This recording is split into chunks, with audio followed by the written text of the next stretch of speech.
دور کے اندر ہم زندگی گزار رہے ہیں یہ فتنوں کا دور ہے. یہاں پر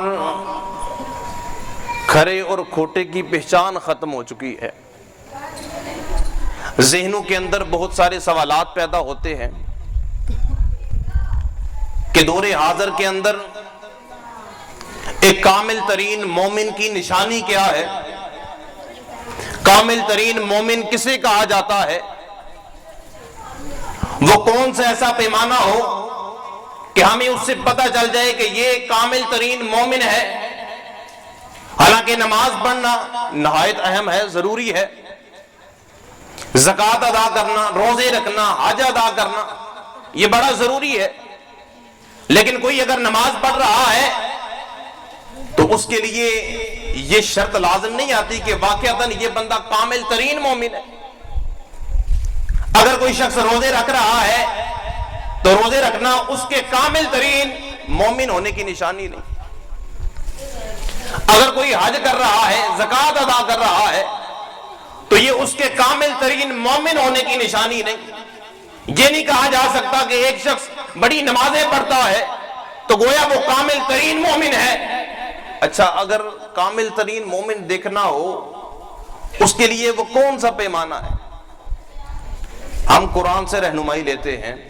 اے قرآن تو بتا ایک کامل مومن کی کیا نشانی ہے؟ کسے کامل مومن کہا جاتا ہے؟ قرآن کہتا ہے لِتُؤْمِنُوا بِاللَّهِ وَرَسُولِهِ وَتُعَزِّرُوهُ. قرآن کہتا ہے کہ کامل مومن وہ ہے جو اللہ اور اس کے رسول پر ایمان رکھتا ہے. بلند آواز سے سبحان اللہ کہیں نا. سبحان اللہ. کامل مومن وہ ہے کہ جو اللہ اور اس کے رسول پر ایمان رکھتا ہے. اور آگے وَتُعَزِّرُوهُ فرمایا کامل مومن ہونے کی نشانی یہ ہے کہ وہ بندہ اللہ اور اس کے رسول پر ایمان بھی رکھتا ہو اور اس کے بعد رسول اللہ کا ادب بھی کرنے والا ہو.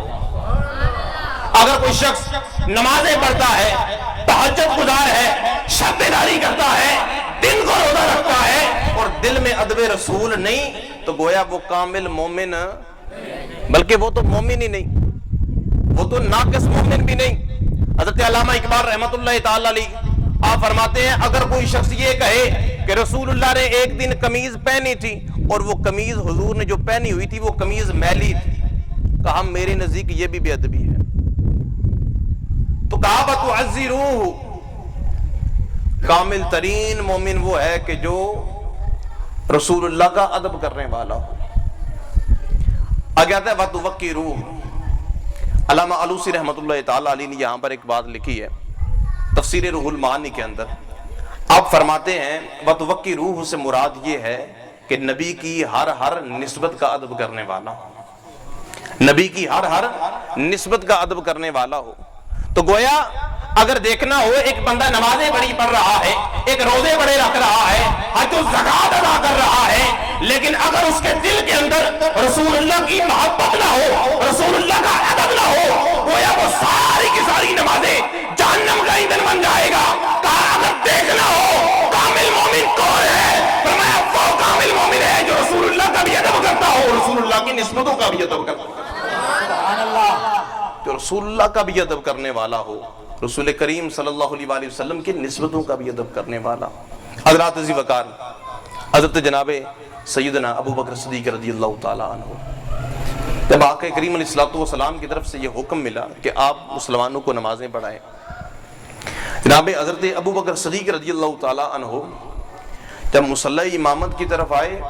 اب یہاں پر امام صاحب کا مصلی ہو، وہ موجود نہ ہو تو کوئی بھی نماز پڑھانے آئے اسی مصلی پر کھڑا ہو کر نماز پڑھائے گا، اسی جگہ پر کھڑا ہوگا اور لوگوں کو نماز پڑھائے گا.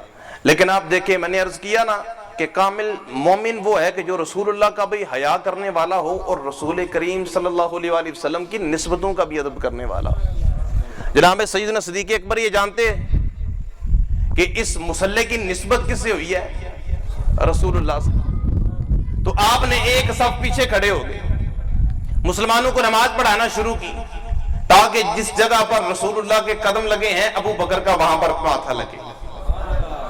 جہاں پر رسول اللہ کے قدم لگے ہیں یہ نسبت کا احترام کر رہے ہیں کہ وہاں پر ابو بکر کی پیشانی لگے، یہی ادب ان لوگوں کے اندر تھا۔ حضرت ابو بکر صدیق رضی اللہ تعالیٰ عنہ، آپ اندازہ کریں کہ جو نسبت رسول کا اتنا ادب کر رہے ہیں وہ نسل رسول کا کتنا ادب کر رہے ہیں۔ سبحان اللہ۔ حضرات عزیز وقار، حضرت جناب سیدنا ابو بکر صدیق رضی اللہ تعالیٰ عنہ، آپ نے عصر کی نماز پڑھائی اور آپ اور حضرت علی المرتضی شیر خدا رضی اللہ تعالیٰ عنہ اکٹھے جا رہے ہیں۔ یہ دونوں شخصیات اکٹھی جا رہی ہیں۔ حضرت عائشہ صدیقہ رضی اللہ تعالیٰ عنہ آپ فرماتی ہیں کہ حضرت علی المرتضی شیر خدا رضی اللہ تعالیٰ عنہ جب تشریف لاتے تو حضرت ابو بکر صدیق رضی اللہ تعالیٰ عنہ ٹکٹکی باندھ کے ان کے چہرے کی زیارت کرتے رہتے۔ میں نے عرض کیا ابا جان کیا وجہ ہے کہ جب بھی حضرت مولا کائنات آتے ہیں آپ ان کے چہرے کی طرف دیکھتے رہتے ہیں؟ تو حضرت ابو بکر صدیق رضی اللہ تعالیٰ عنہ نے کیا فرمایا؟ آپ نے فرمایا کہ میں نے رسول اللہ سے سنا ہے کہ علی کے چہرے کو دیکھنا عبادت ہے۔ سبحان اللہ۔ یعنی یہ نسبتوں کا ادب کر رہے ہیں۔ حضرت ابو بکر صدیق رضی اللہ تعالیٰ عنہ اور حضرت مولا کائنات اکٹھے چل رہے ہیں۔ سامنے میدان میں کیا دیکھتے ہیں کہ حضرت امام حسن مجتبی رضی اللہ تعالیٰ عنہ آپ کھیل رہے ہیں۔ تو حضرت ابو بکر صدیق رضی اللہ تعالیٰ عنہ نے اٹھایا اور اٹھا کر اپنے کندھوں پر بٹھا لیا اور بٹھا گیا، فرماتے ہیں کہ اے علی یہ ہم شکل مصطفیٰ ہے، یہ آپ سے نہیں ملتے، ان کی شکل رسول اللہ سے ملتی ہے۔ حضرت مولا کائنات رضی اللہ تعالیٰ عنہ آپ مسکرا رہے ہیں، اس بات کی تصدیق کر رہے ہیں کہ آپ درست فرما رہے ہیں۔ حضرت عمر فاروق رضی اللہ تعالیٰ عنہ حجر اسود کے سامنے کھڑے ہیں اور آپ سامنے کھڑے ہو کر کہہ رہے ہیں اے حجر اسود میں جانتا ہوں نہ تو نفع دے سکتا ہے